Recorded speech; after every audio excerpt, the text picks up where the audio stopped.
निर्जला एकादशी व्रत कथा। जय श्री कृष्णा। प्रिय श्रोताओं, आप सभी को निर्जला एकादशी की हार्दिक शुभकामनाएं। भगवान विष्णु और मां लक्ष्मी का आशीर्वाद प्राप्त करने के लिए एकादशी तिथि को बेहद खास माना जाता है। साल में कुल 24 एकादशी तिथि पड़ती हैं। वैदिक पंचांग के अनुसार ज्येष्ठ माह के शुक्ल पक्ष की एकादशी तिथि पर निर्जला एकादशी मनाई जाती है। इस अवसर पर भगवान विष्णु और मां लक्ष्मी की विशेष पूजा अर्चना करने का विधान है। साथ ही निर्जला व्रत करना चाहिए।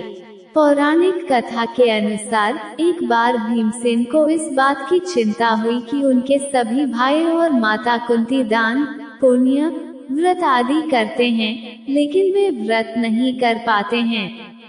ऐसे में उनको जीवन के अंत में मोक्ष कैसे मिलेगा?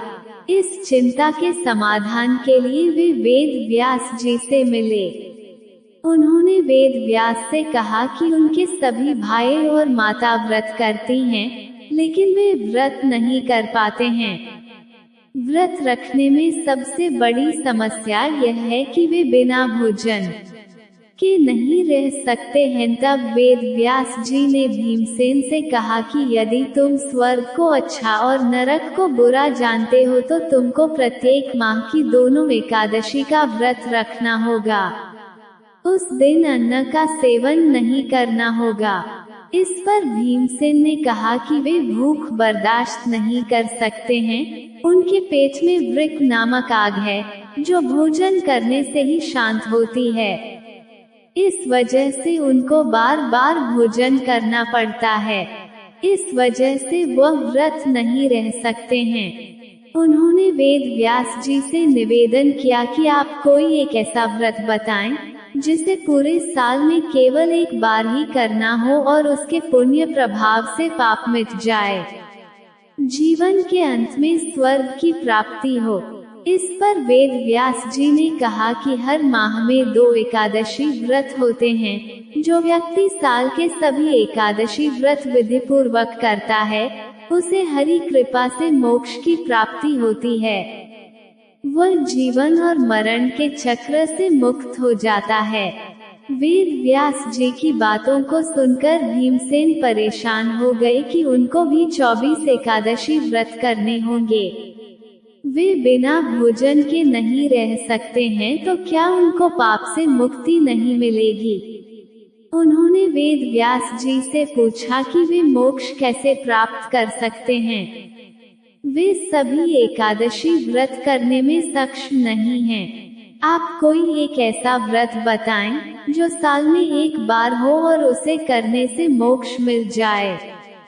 तब वेद व्यास जी ने कहा कि साल में केवल एक व्रत है, जो ज्येष्ठ शुक्ल एकादशी तिथि को पड़ता है, जिसे निर्जला एकादशी कहते हैं।